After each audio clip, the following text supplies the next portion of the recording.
Hello, everybody, and welcome to Screamers for Scripture. My name is Brandon. And I am Michael.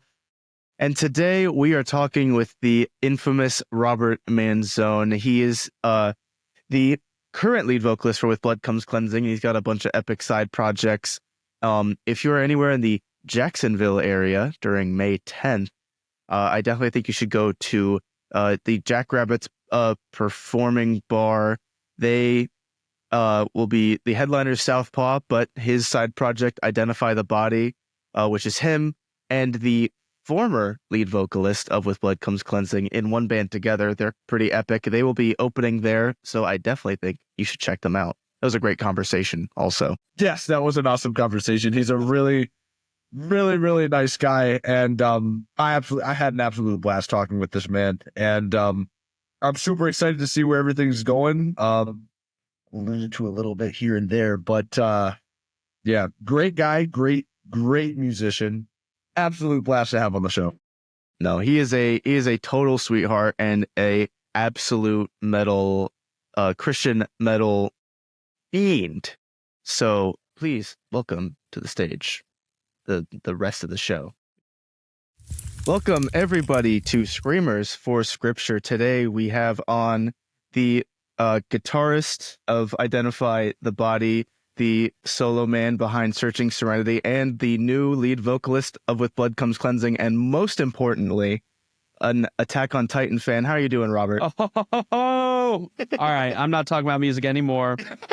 I've been diving right into Attack on Titan. Did you like the ending? Did you not like the I'm not caught up. I know I went to I specifically was like, oh, I'd be so funny if I started the podcast with that. But now I'm realizing I should have binge watched the show just to prepare for this interview. That's okay. We'll just have to do another one sometime once you've watched, and that way we can recap it. There you go. Yeah. There we go. I'm at the first third. I got to catch up, but I love it awesome. so far. It's very epic. Just enjoy it. That's all I can say. Just enjoy it. But I'm doing great, man. I'm doing great. How about you? Awesome. Yeah, I'm doing good. Thank you for being on. So I guess to get us started, I first met you at what was it called? The Jackrabbit in Jacksonville. Yeah. For the debut tour for the new self-titled With Blood album. Phenomenal album, by the way. Thank you. Thank you. I was curious not to try and steer us towards any controversial topics, but I wanted to know, you were touring with Southpaw, right? And they were cool, but that was my first time being at an event specifically for a Christian metal band. Sure. With secular artists. Not that I try to steer clear of them or anything, but I'm only really getting into the world of tours now. So I'm curious, what is that like? Do you feel like you guys are accepted at these events well? Yeah, man. Yeah, no, that's a great question. I mean, first and foremost, we all personally, we love Southpaw. We love them as a band. We love their music. We were jamming them on and off throughout that whole weekend, and have even prior to that. So as a band, we love Southpaw. As individuals, we love Southpaw. They are all such genuine dudes. They're from here in Jacksonville as well. So personally, myself, especially Darren and Harrison, the vocalist and drummer, I've known them since 2014, 2015, and going back, actually played shows with their old band Carpathius back as early as, I think the first time we played with them was 2015. So I've known them for a decade, and I appreciate this last year or so, especially because I've gotten to kind of see them a bit more often, get to know them a bit more, and especially this past last month, getting to do that run with them was such a blessing, because they're all such great dudes, so much fun, and kind of to your point, I would say that we are accepted. We feel very accepted. We are definitely thankful to be able to be in this position, not only just to make the music that we love, to make the style that we love, and to get to share the gospel through it. But I know that one mission of the band before I joined, and then the mission that has continued since I've joined, is the mission of not only performing this music and sharing the gospel through it, but doing it very openly in scenes that we don't belong in, not trying to keep ourselves limited just to the Christian metal shows, the Christian metal tours, the Christian metal venues. Like, we love getting to play in bars. We love getting to play with bands that are not on the same wavelength as us spiritually. We have other bands that we are all like personally friends with to different capacities that are very, very far distant from our personal points of view spiritually, but we still at least have like that mutual like respect for what each other does, and like some good like solid friendships outside of that. And I think that we all definitely, I feel safe speaking for all of us when I say that we love that and we value that, and we love getting to show like love to people, and I think that they reciprocate that, and we've always felt loved too. And I mean, I can't think of any time I've ever played a show, and with Blood, or even in my previous band too, but like, or my other one, but I can't think of a time I played a show with secular bands and received like hate. Like we were nice to everyone, and like they're nice to us. Usually the first way around. Usually bands are like super welcoming and open to us before we even get the chance to actually like do that. And I think that that's a very typical thing. So that's my long-winded answer to that question. Yeah, No, we that's feel a very great, accepted, and I love that. I appreciate that so much. I think that's an insanely wholesome answer, because sometimes I feel like I don't have a great pulse on how this community is accepted, because I'm in all the Facebook groups or whatever. So I just see all the positive stuff. Every once in a while there's like a weird controversy or something, but other than that, it's like, it's, everyone loves the Christian music. They want to be as much straight worship as they can possibly get. But sometimes I'm nervous if it's like a secular event. I'll be like, oh my gosh, are they going to bully these us for being, the youth group guys of the metal community? But I was really happy to see how positive it was there. It was a extremely, for being I think it was a bar, right? With the performing venue. Right. It was really cool to see how wholesome it got, and people cheer. I mean, a lot of people cheer. Maybe they were just there because they were with Blood fans, but a lot of people cheered when you started sharing the gospel. I think that's extremely wholesome. Like, yeah, man, on another level. I agree. I mean, and that's another thing that I value too. Like, we always do share the gospel during our set. And like, I know that there's been backlash at some points in the past, and that's to be expected. I kind of go into like every show like thinking like, okay, I might get some boos, and that's okay. Like, that's okay. But I'm always very, honestly, like, I'm really kind of always a little bit awestruck whenever like I like say something and mention Jesus by name, and then I hear at least some applauding, some positive cheering. Like, that's always very uplifting. Also, because it's just cool that people in the crowd are like open to expressing that they agree, and that's, I say that from our perspective, but that goes the same way for anyone else, like, I appreciate that people are open and receptive to that for sure. Yeah. I mean, the Christian, or just the metal community specifically was sort of founded on being, not to claim to know all the history or whatever, but it was very anti-establishment. Right. And so obviously stuff like black metal in Norway started to form, and it was meant to be as satanic as possible. So it is interesting to see it start to flip on its head. Christian metal isn't like the most popular branch, but it is definitely starting to become a little bit more, not to get, controversial. It's a little counterculture, to be in some circles, to be Christian. Sure. And so it kind of works with the metal like more than people would expect. That's a great point. Yeah. I haven't even thought about it like that, but I mean, you're not wrong. It goes along with the whole theming of like pushing back against the status quo. I don't know. Yeah. That might not be the best way to describe it, but yeah, I agree. I get it. When it comes to the pop culture zeitgeist, it might not be in the most popular part. So just on a almost entirely different note. Oh, no, it's not entirely different. For the tour and just around the release of the new album.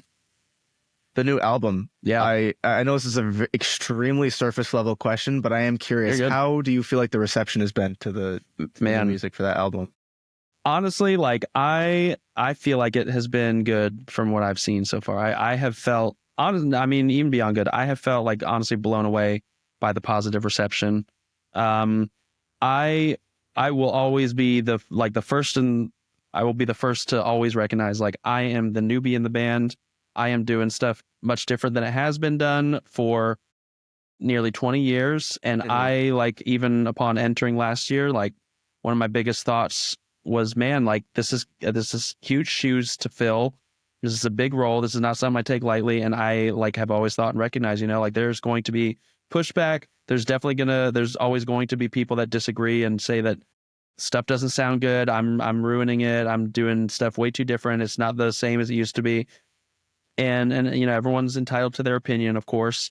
But with all that in mind, especially when we were working on this album and getting ready to drop it, like, that again was a huge thought and almost a worry to a small extent, but definitely a thought of, like, man, like, I think this stuff sounds good.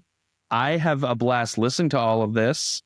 But I know that it's different. I know that it's new. And I know that a lot of the people that grew up listening to this band are going to probably hear it and think, what is this? So the fact that, like, I've barely seen much negative reception at all is it means a lot. It means a lot that people are, like, open to accepting me, but, like, even beyond that, even, like, setting myself aside, open to just accepting some fresh change and some cool different change in direction. But also, like, a lot of people will still, like, address the fact that they can, like, hear the roots and, like, what kind of made the band unique 18, 19, 20 years ago still kind of has a presence in the new stuff. And I'm glad that people pick up on that. I'm glad that people recognize that, because that was definitely something important to us, was, like, kind of maintaining what made With Blood Comes Cleansing, you know, not just, hey, let's make a whole bunch of new songs that are totally 2025-ified, you know, like, we weren't trying to just do modern deathcore. We were trying to maintain the roots. And I'm glad that people see that and appreciate it, for sure. I think it is. I mean, as an impending Doom fan, but also, you know, I went in and big fan of modern deathcore, but then, you know, I feel like I liked the 2008 With Blood album Horror. Yeah. And so I love the old school deathcore sound as well. And then going into this album, I wasn't really sure what to expect. And not to toot your horn, I should. Yeah.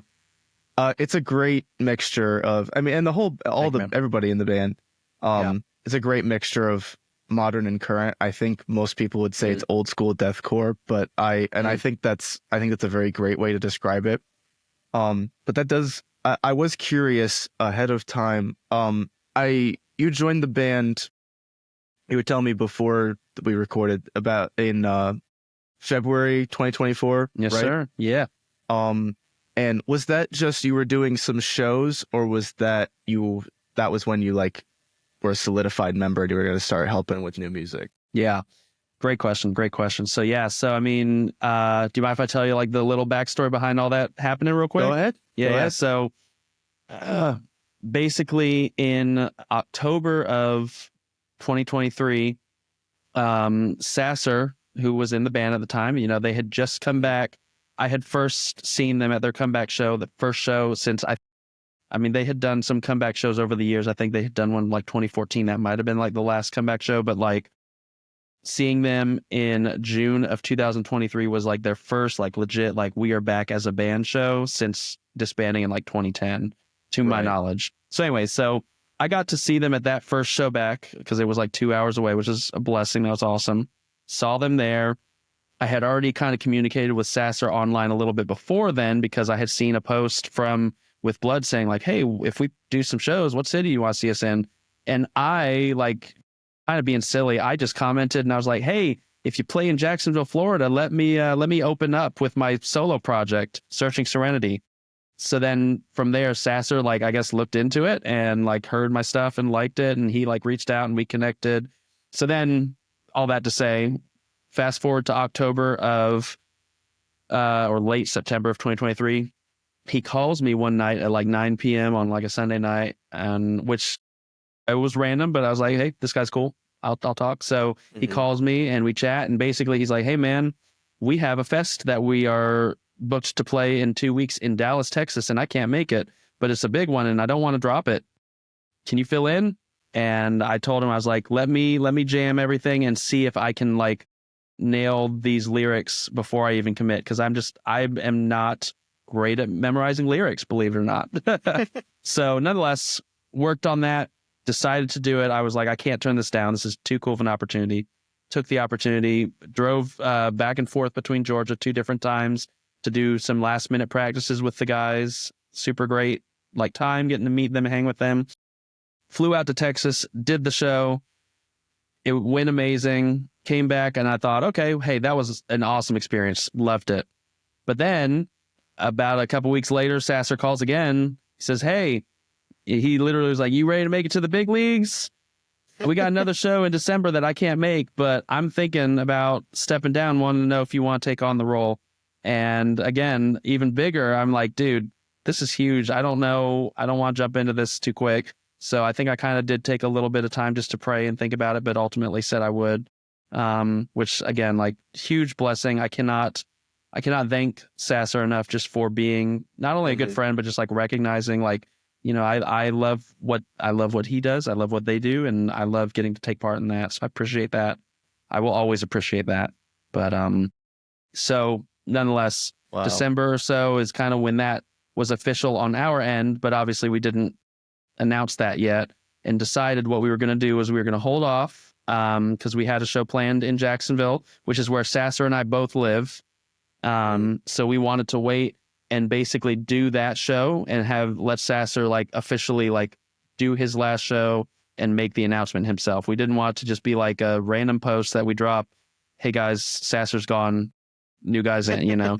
And I'm glad that we did it that way. I'm glad that that was a great opportunity for him to be able to like knowingly do his last show and be able to pass the torch. And we did a song like together, which was really cool. And in the time prior to that, like since December, we had already talked and decided, okay, let's do some re-recordings. Let's do some like new, fresh stuff so that we can drop the announcement and some redone stuff like immediately. Because I'm not always a fan of like when a band is like, hey guys, we have this new vocalist. Look at this cool picture of him, but you're not going to hear what he sounds like for months and months, you know? Yeah. I was like, I want to drop something like immediately so people can actually hear it and know what's what. That's why like we did that show and announced everything on February 4th. And then like 2 hours later after our set at midnight, we dropped the Golgotha, like little 4-song EP redo. And then the redo of the 2 2023 singles as well, just to kind of give some fresh stuff with my vocals on it. Right. So, yeah. So that is kind of like the whole little story with that on how that all kind of came together. That's seriously awesome. That's actually like the correct way to, you know, pass the torch on to someone else. I feel like you actually get to hear what they sound like with the original song. So it kind of lets you know exactly what to expect. Right. And I was curious. So, I mean, they kind of dropped you in head first, it sounds like, which is kind of, I mean, I assume that was fun but scary, but just from the outside looking in. Yeah. And I was curious, how much were you able to be involved with the new album? Like, were you able to be in on the writing process, or is it like, here, just come look at this. This is what we're working on, and you're gonna be doing the vocals for this? By the way, great question. Yeah. So, when I joined, there was no new album, no thought, or well, I don't want to say no thought. I don't want to say that. There was no new album, no new like stuff in the works. When I joined, I kind of told and said up front, you know, like I have my personal like background. I have my abilities like with recording and producing and all this stuff. And I would love to be as much of an asset as possible, not only just on stage with a microphone, but like I'd love to help out with stuff the best that I can. And for me, the best that I can means recording and producing and stuff. So I kind of presented that and also like made clear, you know, like I have 9 albums with Searching Serenity. I've done 2 or 3 albums with a different side band. I've done like a lot and like have a lot of experience. As I'm not saying it's all good, but I've done enough to get more and more to the point of recognizing like, okay, I know I have good comfort in writing and stuff, and just basically said, you know, like if we want to do a new album, like we totally should. We should work on that. And ultimately, we did some practices in April and May last year where we first kind of really started writing. I think we did one practice initially where we wrote almost all of the instrumental for Bartholomew, Peter, and Simon. Literally all three of those in like one day, like almost entirely. Jeremy definitely has been like instrumental in the writing process. I know. Jeremy, he just absolutely went ham like on everything. You could hear it on the album. He went crazy with everything. Everything he wrote, I loved. And he would send me like videos. I told him, I was like, hey man, you know, like here's a good thing we can do. You maybe as you jam, you record videos of riffs here and there, send them over, just like give me whatever you got. Like he would do that, and then we would do like a video call session and like take those and try to like figure out how they best work together. And like I would like record stuff on the spot, and then we would kind of like mold it from there. So that was definitely a huge factor in being able to get it all together. Because I mean, Jeremy and I live 6 hours apart. He's up in Atlanta. I'm in Jacksonville, Florida. So it wasn't easy to be able to like get together and write in person all the time, but we were able to make use of the internet, and that was huge. That's awesome. So, I mean, credit where credit's due. Like everyone took part in the writing process, but I need to give Jeremy a huge shout out. That's so, awesome. Yeah. I adore the concept for this new album. I know With Blood has always been kind of, and I say this in a recent video where I talk about deathcore bands, that at least from the outside looking in, I feel like With Blood has always really focused on a lot of the physical aspects of the Bible with songs like Hematidrosis and like stuff that literally happened. You know, some bands like to focus on just Armageddon and just, you know, and that's great, you know. Sure. But I feel like some bands have their thing, and I feel like a lot of what With Blood does is a lot of the physical stuff. So I feel like it was just like it scratches that itch. It's such a perfect concept for physically. It's so metal. The executions, obviously, there's a lot of veneration that takes place around these. They're extremely heartbreaking stories, but at the same time, like starting the first song being a Bible verse, a ton of insane. What is it? 7, I think. I don't. Oh my gosh, I'm gonna embarrass myself. Yeah. 7 No. You're good. You're good. Songs, Yeah. And then the 9th 7. one is another Bible. Okay. Like 7 mainline songs. Yeah, and then the intro and outro. I adore that. For a concept album, I think that's phenomenal. I think that's what really struck a chord with everybody too. Yeah. I'm glad that people like that. Like I love that it kind of like really ties together and has a consistent theming. So yeah, that's one thing I definitely have always appreciated too about like the original stuff, kind of like you were saying, is it's very real, it's very raw. I mean, a lot of songs about the crucifixion, a lot of songs about just the things that Jesus went through, and like, you know, not trying to be like super like deep thought. And I say that because like I am not like good at writing like that. I'm not even always good at interpreting stuff that's like Spirit Box is one of my favorite bands. I could barely explain to you what any of the songs mean. Courtney is a fantastic vocalist. I'm sure she's a fantastic writer, but I'm always like, man, what does this actually mean?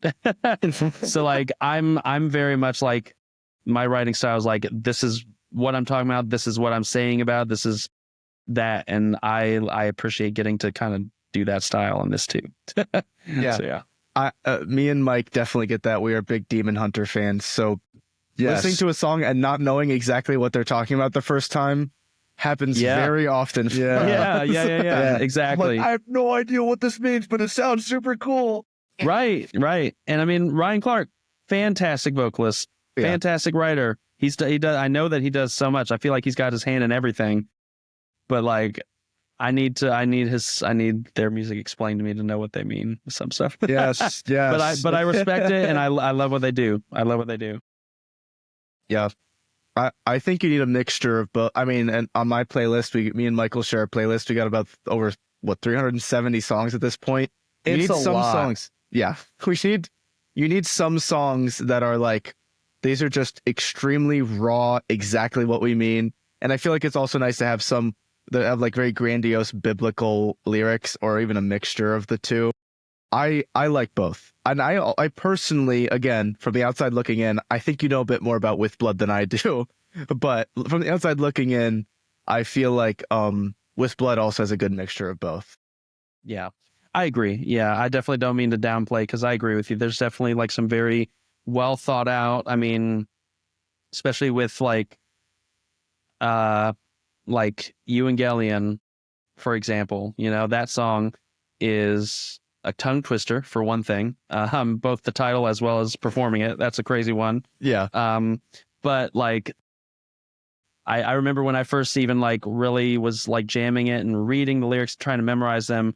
I'm like, Sasser, this is like 12 like mega words in a row, like I just like stuff. But the thought and the points and everything upon kind of like trying to get a deeper understanding is like very deep and like very well thought out, and I love that. So I mean, I do love that there's kind of both sides of the spectrum, in some ways for sure. I feel like it's important though to have that, what you're talking about with your music, the aspect of like, hey, let's not forget this is a real thing. These are real places and this happened to real people. Because I know for me, like I love getting into like, the supernatural and like spiritual aspects of things, but it's easy for me to forget that it's all rooted, and these spiritual things that I'm reading about and listening to songs about are happening over real physical things. And, I really like that about your music, that it kind of was like, hey, don't forget this is actual stuff. There are things in motion in the real world. Right. I agree. I mean, and not to, I'm doing my best not to like switch off of With Blood, but like that's definitely something I've always valued. And like in my other stuff and Searching Serenity specifically, like I've written stuff about the Nephilim. I've written stuff about spiritual warfare. I mean, like I love like addressing those kinds of things because those are things that, like you said, it's real. And maybe some of it's not as prevalent now, or at least not that we know of. I don't know. That's a whole nother topic. But anyways, like there's a lot more out there that is important too. You know, I'm not saying it's salvific. I'm not saying that you're not going to heaven if you don't believe in the Nephilim or anything like that. I think hopefully no one actually says that, you know, but I think that there's a lot of topics that even outside of like salvific gospel topics are still like beneficial and at least learning about, at least knowing about. If God talked about it at least once or twice, it was important for us to know about at the least, I think. No, you're totally right. Also, absolutely. Yeah. Rob, you are the one dedicating your time to our podcast. So if you want to talk about Searching Serenity, you are 100% welcome to. Also, I love Searching Serenity, so I will listen to you talk about it. That's sweet. That's fine. That's kind. I appreciate that. Yeah, for sure. But no, you're totally right. When it comes to, I mean, I feel like anyone can get into the canon of the Bible. Yeah. Because it's like there's tons of wisdom. I mean, people have said that the Sermon on the Mount is like all of philosophy are footnotes to the Sermon on the Mount. Sure. And I think that's beautiful. But there's also the insane nerdy stuff like biblically accurate angels and stuff like that. Yo! That's I'm so glad you said that. I'm so glad you said that. That's awesome. Wait, correct me if I'm wrong. That is a throne, right? It might be one of the names. It's an ophonym. Probably has multiple titles. It's, you know, it's got like the multiple eyes and like it's the wheel within a wheel that like Ezekiel described.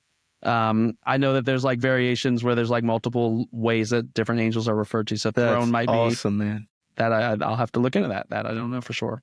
Maybe we don't have any.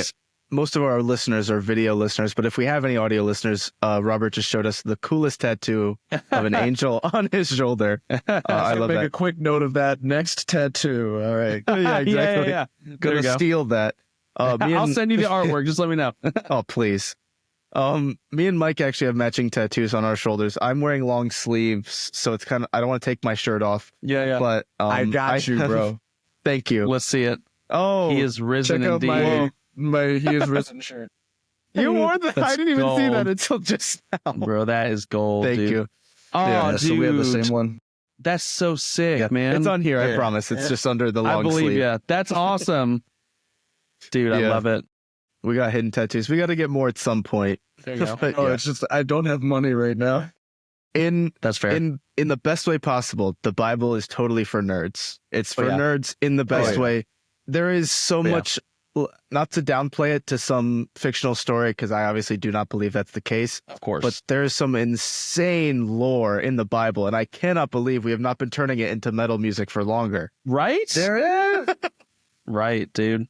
Oh my gosh. So Can't agree more. what specific singles do you have that lore in the Searching Serenity discography? Yeah, so this is gonna sound silly. One of them specifically, one of the songs is quite literally called Nephilim. I mean, like I said, Classic. I'm not always crazy deep with stuff, but I will say my most recent full album, so not the I released an EP last year, but in 2023, sorry, in 2023, I released a full album called Retribution.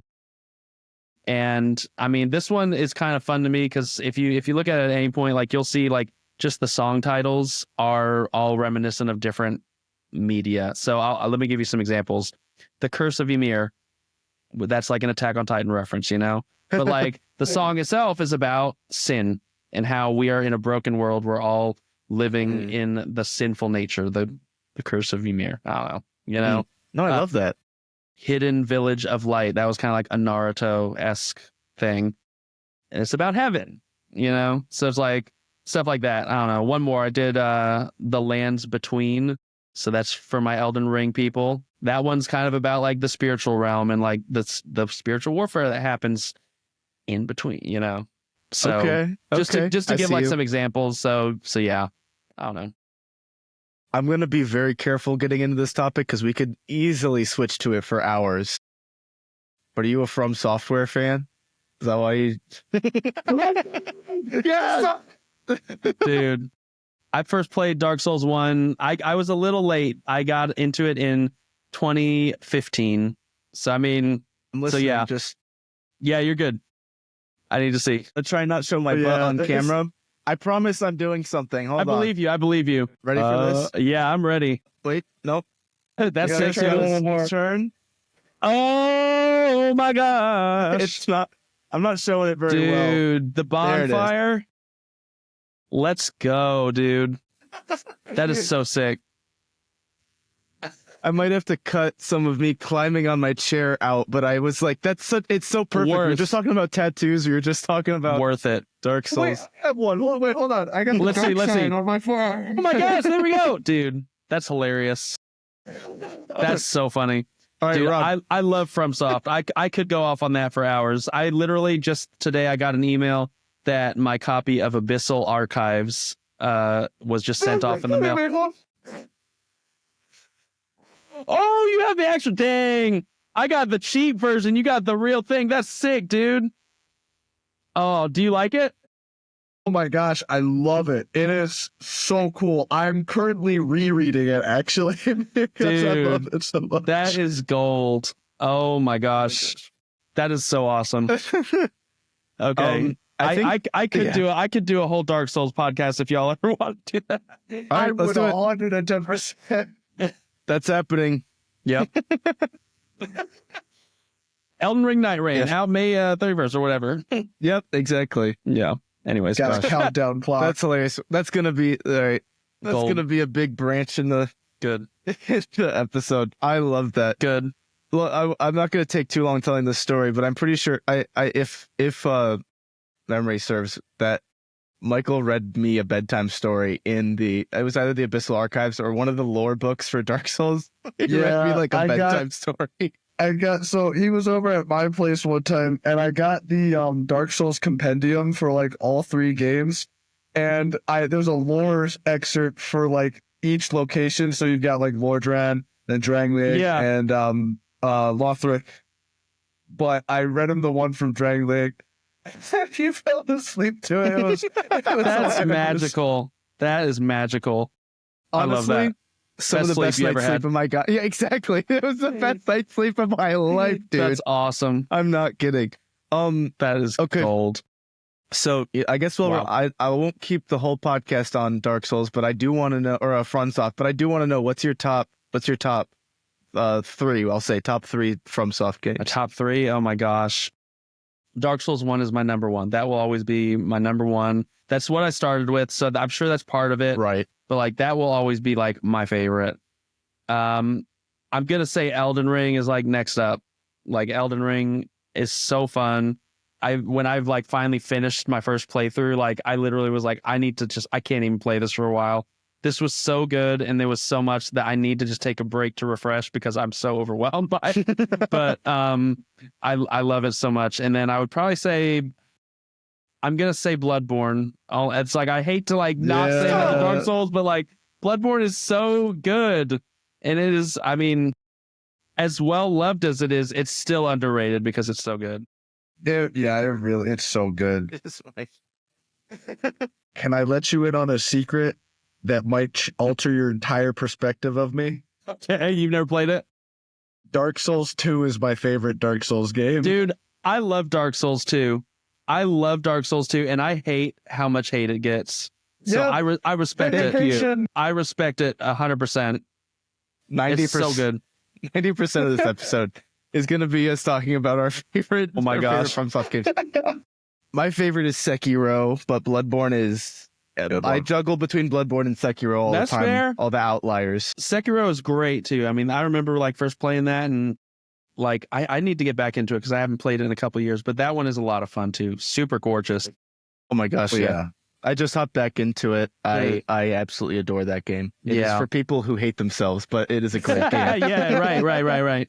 That's I awesome. just an awkward segue. I think people who are metal fans and people who are FromSoft fans, I think that collides a lot, and I think we are evidence of that. Us all yeah. being three there's a people. significant overlap. overlap. Yeah. And it's because it's all people who just want to absolutely destroy themselves. I can't agree more. Yeah, I can't agree more. It just exactly. works. It just makes sense. yeah, it meshes. I want to destroy my ears. I want Yep. to destroy my brain. Yep. The only thing we don't do is drugs, 'cause Yeah. that can actually destroy you. Yeah. I'm glad to know that y'all like Dark Souls because y'all might like a merch drop that we do pretty soon. So I'll just say that. Oh, I'm going to be All watching right. that like a hawk. Yeah. Anyways, Oh man. Yeah. so yeah.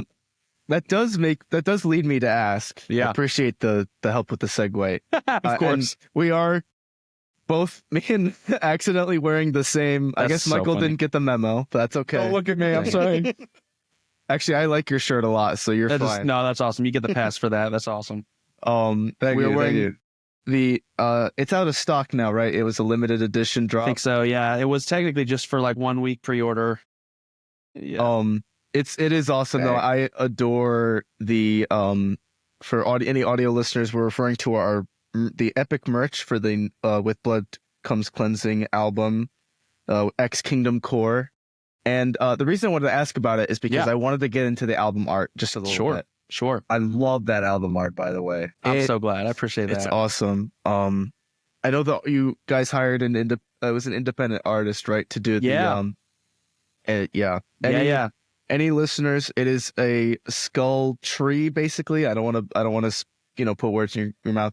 And there are 7 doves to represent the 7 venerated people talked about in the album. And I was curious, what inspired that specifically? Obviously, some of that was the mirroring there, but yeah. Right. Yeah.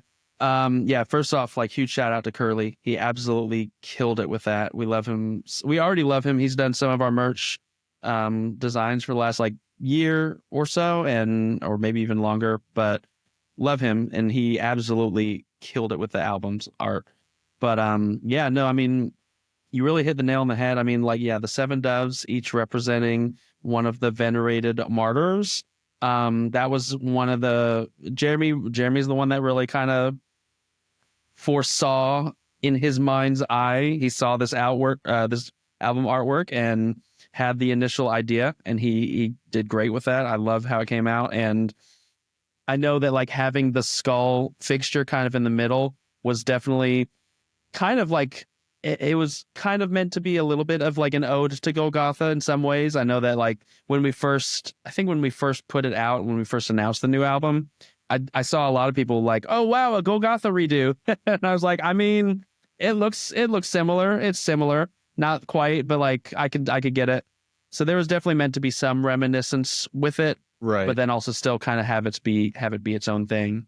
But yeah, I mean, I definitely like I said, Jeremy is the one that conceptualized that, and I just love how it came out. I think it fits the vibe and like the theme, and just it's a good visual way to kind of describe the album for sure. We had some different thoughts kind of back and forth, and I'm glad that this is the one that worked out because this is my favorite. So good. Yeah. I mean, that's awesome, especially coming from his mind. He's gosh, I'm trying to remember. You're good. Correctly, but he's one of the original band members, correct? Yeah, Jeremy? he was like a founding member, and actually was technically in the band. If anyone's watching this and you know that I'm wrong, please feel free to correct me. I'm saying right now, I could be a little bit off on this, but from my pea brain and my limited ability to recall conversations, he was in a band called Betrayed with a Kiss, which then kind of, I'm not even gonna say like they changed names and became With Blood Comes Cleansing, but I know that was like a precursor, and then kind of down the road, With Blood Comes Cleansing became a thing. And Jeremy has always been in the band. Okay. So yeah, you can go back and find like crazy like videos from 2005, 6 with him in there and headbanging and killing it. I think that's so awesome. That, I mean, I do too. how old were you not to make them feel old, but how old were you when With Blood was originally making music? 2005, I was 9. I was in the 3rd, 4th grade. I would have loved to have seen you do vocals for them back then. That'd be awesome. That'd be hilarious. I had no idea what metal was at that point. Yeah. No, I think it's okay that you didn't.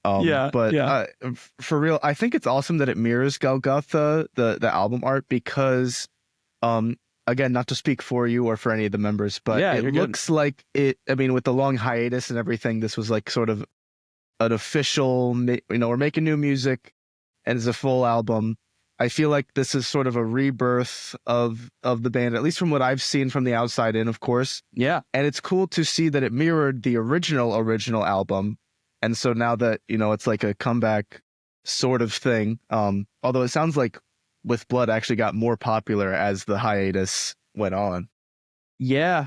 I mean, from all that I'm aware, like I know that the following was definitely big back in the day. I mean, I have heard stories about sold out shows at Murray Hill Theater here in Jacksonville, which honestly blows my mind to think about. I have grown up going to Murray Hill. I've played dozens of shows there with my previous band, and like I've never been to a sold out show there that I can recall. And to think about that being like a thing in the mid 2000s is wild. So I know that the following was big then, but I also do know that even despite the long hiatus, the band made an imprint, and like people recognize that. And I know that like when the comeback kind of first happened, there was a lot of hype around it, and both between like pre-existing fans as well as like new coming fans. So that's awesome. I mean, I love that.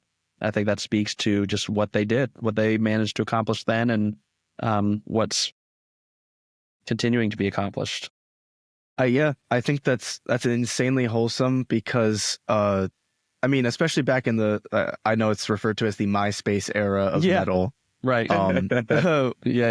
Christian deathcore basically had, I mean, it was, for the most part, for bands that still exist, it was With Blood, and then Impending Doom came out, Nailed Dead Risen era. Right. And that was like that's everything that all the Christians had to chew on when it came to deathcore. Other than that, they just had to listen to all the music about killing people and stuff like that.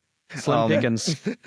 And I know some people don't feel convictions about lyrics, and that's it's up to them. But some people do like to hang on to lyrics. So it is, and it is nice to see the renaissance. We got more bands popping up that are deathcore, Christian deathcore recently. I feel like definitely, but especially the last like 5 years. I think I really think like the pandemic and everything like helped a ton with that.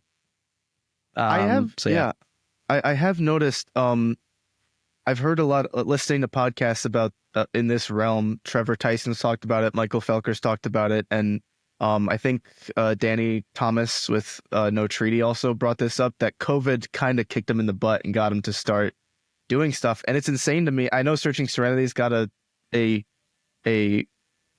virus that shall not be named out related album, Isolation, right? Yes, yeah. I did my research. You did. It's insane to me how particularly important it was to this community, because a lot of bands stopped making music around COVID. Yeah, I know. And then I mean, like for me, like so that Isolation EP, I kind of like was already writing something at the time, but I didn't feel like I had a good direction for what I wanted to write lyrically. So I had this music like ready to go, and then when they announced like lockdown and stuff, I was like, oh, this would be cool. So like I like scrambled over 1 week, got all the lyrics together, recorded, and put that album out right before the lockdown started. But that was like my fifth release. Like that was not like oh, I'm locked down, let me start a band. But that was definitely a time that helped me get more into the online community, because prior to that, Searching Serenity was a live thing from 2014 to 2018. We played shows all around Jacksonville as well as other parts of Florida, Georgia. So up before COVID, I was not good with my online presence. I wasn't really reaching people outside of just my personal scope, but it was really due to COVID, due to like just being forced to do stuff online even more, even though it was already an online project at the time. That allowed me to branch out more. That allowed me to meet so many more people and like expand the community so much more. Got involved with Kingdom Core, got involved with Beyond the Grave, got involved with so many other bands, Unworthy, James Franchise, Glay, Hard Look. I mean, I don't like Ripped Up. So many like other awesome quality online projects that I might not have really gotten to connect with or have any personal interaction with if I wasn't in the same position they were with the pandemic and everything. So I love, yeah. That's awesome. It's a strange blessing in disguise, but I will gander to say it was one for a lot of people, especially in this community. Definitely. That is insanely a strange, wholesome change of events for that. I know, right? Yeah. One thing I will say is I talk about Searching Serenity as if I haven't known about it for a while, and Michael knows about this one. We have had All I Want for Christmas Is You. Yeah, I played this for so long. That's hilarious. And I wanted to bring it up because I'm guessing that was inspired by like August Burns Red stuff, doing Christmas themed music around that time. Definitely. I adore when metal bands cover very not metal songs. Yeah. The So Punk Goes Pop albums, that was like all I listened to in like the 2010s, and even now I still love jamming them. But I agree with you, and I have a cover channel too that's like separate from any of the bands and stuff that I do, where it's like the same thing, just like random covers that are like metal versions of this, metal versions of that. Like I love that kind of stuff. I love any variety of that, but especially with the Christmas stuff too. Like August Burns Red. Like I love the albums that they have, and in 2020s when I did my first EP, and then I did another EP in 2021, and then since then I've really only done like a cover here or there. I want to try and do more at some point, but I love that kind of stuff. I love that stuff. It's so good. Yeah, before I officially went full metalhead, got into deathcore and all that, all the hardcore stuff. I would listen to like musicals and more pop music, but I don't know why I didn't know I was going to become a big metalhead. When what I started to do was, if I liked a song, I would go, I liked the Phantom of the Opera soundtrack when I was younger. I'd be like, Phantom of the Opera, metal version. Let's hear what it sounds like. And that Yeah. version, I would always add Jonathan Young. I think that's I was his just name. about to say Jonathan Young. Why get out of my head? Get out of my head. Well, he did a lot of Attack on Titan covers, so you had to know about him. But Oh my gosh, yeah. He's Jonathan one of my Young favorites. rocks. Okay, I gotta say, my favorite Jonathan Young cover, which I still jam on repeat, like as recent as within the last couple days, Photograph by Nickelback. really, Come on. I love that cover, man. I love that cover. But he's so talented all around, though. oh yeah, he's So great. Him and I really- yeah. No, go ahead, Mike. Oh, I was just gonna say I really like I think you made the "I'll Make a Man Out of You" Yeah, metal version. I Yes. love that one. dude. Just his voice is crazy, man. So good. It's so For real. good for transitioning from musical or pop Oh, yeah. music to metal. Oh yeah. I love him. I love Caleb Hyles. Is that his name? Is that Yes. it? Also so talented. and Little V. I don't know if you know him, but he's all people who just cover regular music and turn it into metal music. Yeah. it just scratches some weird itch in my head. I have no idea why I didn't. I remember I'd be like, oh, I don't listen to that screamo stuff. I probably said that in the last podcast. That was me. I was like, I don't listen to that screamo stuff. But that should have been the seed in my head that it's like, yeah, you like metal. Are you That's hilarious. pay attention?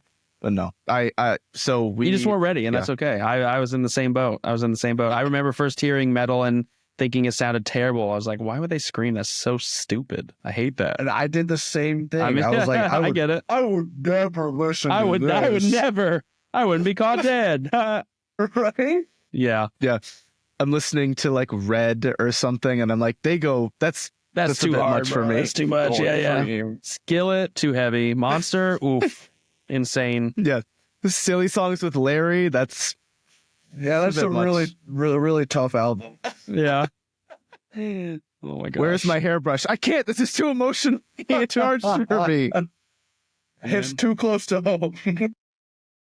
So now that we've completely fallen off the deep end, and Yeah. now we can't have any singing, we need to have tunnel throat screaming the Mm. entire time. Yes. We loved chewing on All I Want for Christmas Is You specifically, but I'm so glad. all that I'm so good glad. stuff. I Yeah. love that. Absolutely. Thank you for telling me that. I appreciate it. Of course. I was bringing up tunnel throat. Yeah. I wanted to ask you this. I have not heard someone now. It might not be that I've heard enough music. I will say that I think I've heard a decent amount, but I've not heard someone with a deathcore voice like yours. I gotta Amen. ask how you do it. That's so nice, dude. I appreciate that. Absolutely. Honestly, it's actually not me. It's just AI and a backing track. Yeah, I've never actually done that before.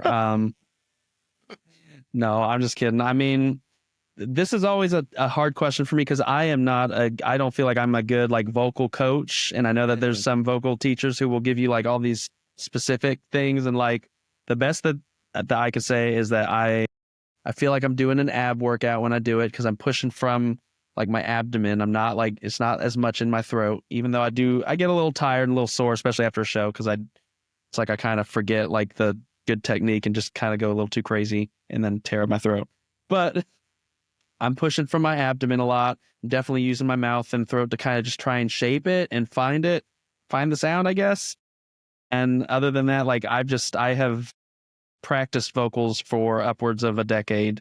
And I think that's definitely just been a big part of it too, is just practicing it and like finding a sound, even if it's like an accident real quick, and be like, oh, that I need to try and dive into that more. And like just literally like that, like so many hours like in the car driving, messing with stuff, just trying to find like, how can I push that a little bit more? How can I lower the voice just a little bit more? Yeah. And I hope that kind of answers a little bit. I know that's not not super informative, like practically speaking. But yeah. No, I get, yeah. I had, we had Michael on last time. I sent you the clip, Yes. or the podcast, and he does a lot of vocal coaching stuff.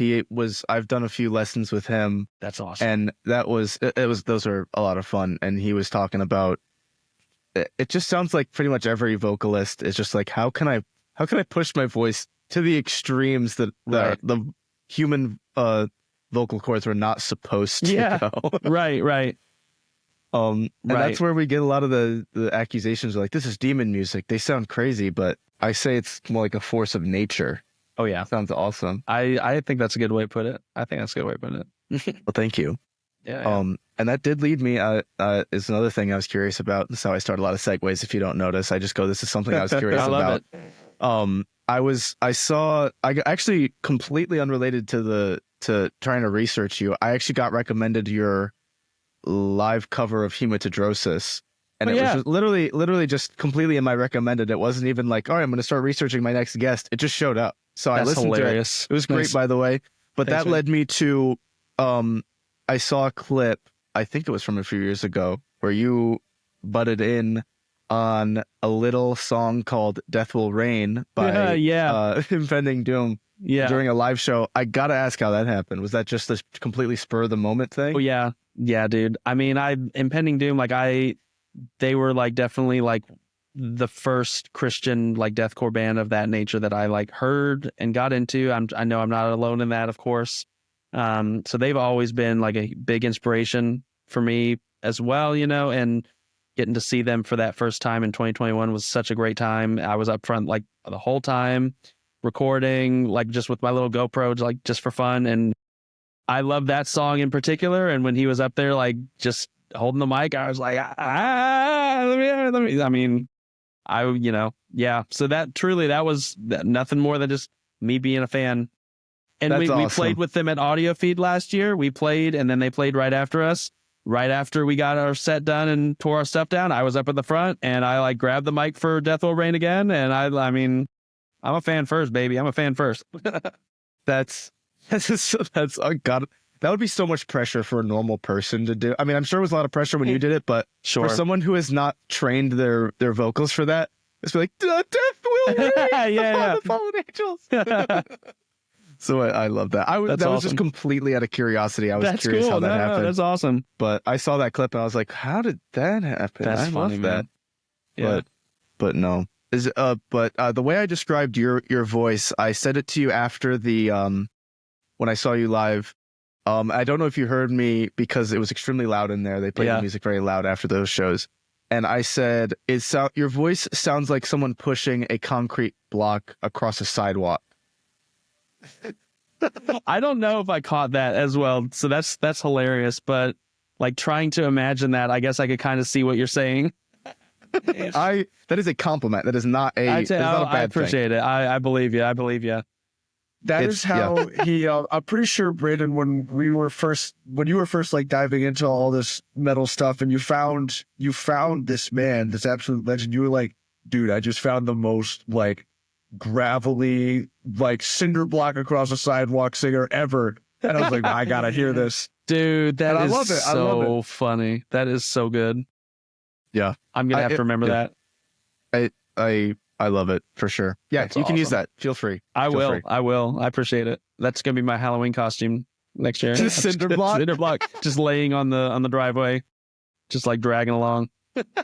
That's awesome. So, I do again another surface level question, but we're getting to the tail end of this conversation. Thank you again for being on. I feel like I've talked your ear off a little bit about this conversation, but again, I dude, I have had such. I need to be on again, please.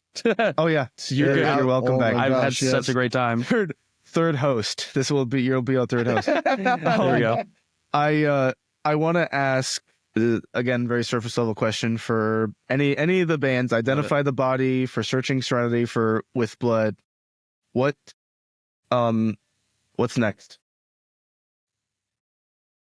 Well, yeah, you can tell us. Yeah, of course. I'll start with Searching Serenity. What's next? The only main thing that I have planned at the moment is I am going to be doing. I kind of got into doing this a couple years ago with Mortar for Bearer of Death. I'm going to be doing the 5-year anniversary, like just a little live recorded online internet concert for Isolation, because that turns 5 this year. Crazy enough. Ooh. 1 week from today, actually. So that's actually pretty cool. So I'll be doing that. I did that for Mortar for Bearer of Death back in 2021. And then from that point, I was like, you know what? This would be a cool way to have some kind of extra content, just like do a 5-year playthrough of it. I love this stuff. Why not? So I've got that. Next year I'll do Struggles of the Earthly Ones, then Darkness, so I'll just keep going.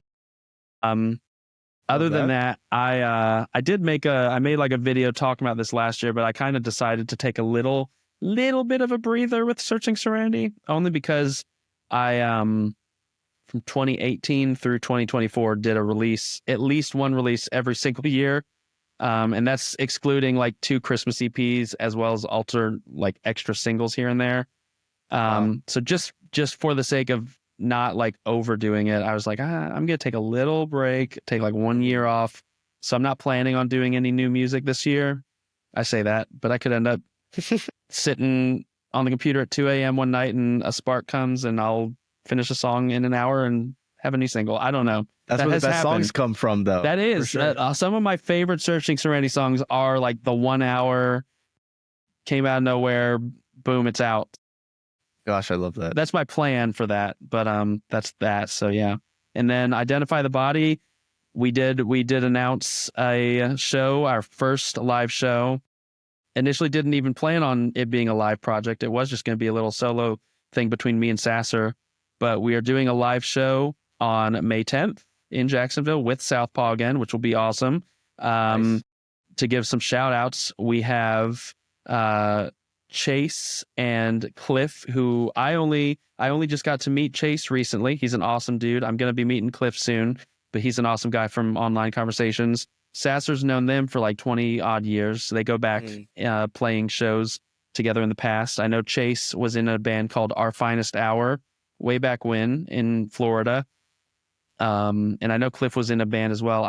It's escaping me right now what band Sasser knows him from, but anyways. Gotcha. As well as my brother Douglas, who was the drummer in Searching Serenity. He will be drumming for Identify the Body as well, which I'm so excited about.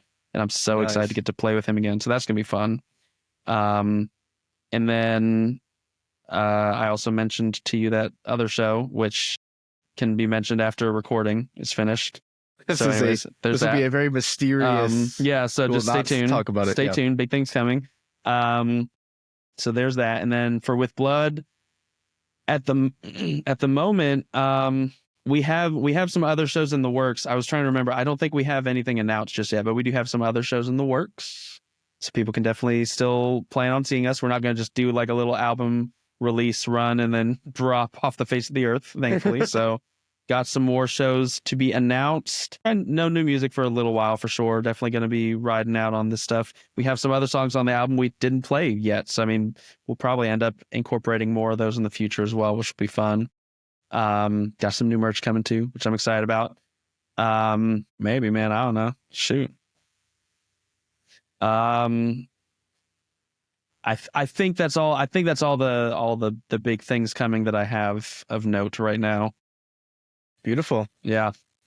You love to see it. Love to see it. I'm excited for whatever comes in the next few years. I do this is for Identify the Body. I was curious before we start to wrap up. I did want to know. I did want to ask a handful of questions about that. Do it. I'm game. I know I'm pretty sure we briefly mentioned it earlier in the show, but for any listeners, Identify the Body is the project between Robert and Michael Sasser of it was the original vocalist for With Blood. I think you said all this earlier, but I just want to cover my bases. Oh, of course, yeah, you're good. They got 3 singles out now. Go listen to them; they're great. And I did want to ask how that started because from what it sounded like it. And this is a cool thing that I know it was Dean Atkinson who was in With Blood, and then it was like jumped back between them a handful of times. Yeah, I think it was Dean initially, and then Sasser. Sasser was on Golgotha, and then Sasser left, and Dean joined back in. Dean was then on Horror. I think both of them. I think Dean did Dern initially, but then Sasser, when he joined, he like did Dern and then Golgotha. And then anyway, so then Sasser left, Dean did Horror. Then the band kind of disbanded, hiatus, and then Sasser was on the comeback. That's Dean okay. Sasser, Yeah. Manzone. What is not to get too off topic from what I was asking, but that means every album has had a different vocalist for this band. And I think that's kind of awesome. Yeah. Next album, they're gonna boot you out and get. I know, right? No, I'm kidding. I take pride in the fact that we did the Golgotha redo EP and the self-titled back to back. So I made it on 2 back to back. I'm gonna count that. that. Yeah, that's a huge win. I'm gonna count it. But it sounded like and this is cool that it's like, oh, it's a Christian band keeps changing vocalists. Are they super controversial? And it's like, no, they're busy. They're just not able to make it. And so I love that it's just there's like no controversy behind it. It's just very wholesome. Everyone's really good I will with each say other. we did, and this has come up multiple times, but the morning after that announcement show, it's like 7 a.m. This feels like a fever dream. At like 7 a.m. the next morning after the show, I'm like standing in my living room with like all 5 of them, because like I hosted a couple of the guys after the show because it was like 10 minutes from my house. And then Sasser was hosting another guy, so he drove over. So anyways, I'm like standing in my living room at like 7 a.m. with them, and we were talking about that, and we were like, man, we got to come up with something that we can say Sasser did so that we can have some controversy and blow up over it. Maybe we'll say that he was like a drug dealer or something. I don't know. I'll go ahead and put that out there now. If you see any headlines about that, it's not true. It's just fake news for controversy. Just for that free advertisement. Free publicity. Yeah, free publicity. Yeah. No, I agree with you, though. I'm so thankful for that. The last thing that I ever would want to be a part of or to experience in general is any kind of like band bad blood or anything like that. Yeah. And I just love all the dudes, and I love Sasser individually as a person. And like, I know that his reason for stepping away is to focus more on family. I mean, Awesome. Who can scoff at that? That's huge. Yeah. That would be my biggest reason for stepping away from anything. Like if I, so I have nothing but respect. But you kind of mentioned this. I don't mean to jump ahead if you were about to ask this, but No, you're good. to lead into Identify the Body and how that came about. Not long after, I think it was actually before even doing like the announcement shows of me joining with Blood. I think like a couple weeks after, like we had the conversation and like solidified, like, okay, Sasser's gonna step away, Robert's gonna step in. A couple weeks after having that conversation, Sasser like reached out to me and was like, hey man, I would still love to do music. Do you want to do something like on the side with me? And I was like, sure, I would love to, of course. And that's kind of how Identify the Body came about. And in the same way, I mean, well, actually not quite in the same way as with Blood. Sasser and I live in the same city, so we like hung out in person multiple times to write stuff, and then like he came over and recorded stuff. I would like write a song or a riff and send it. He would give thoughts, we'd get them together.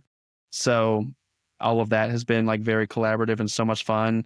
I'll like send him like a bare bones like instrumental, and he'll like give me like 3 or 4 tweaks that like are exactly what are needed to like tie it together.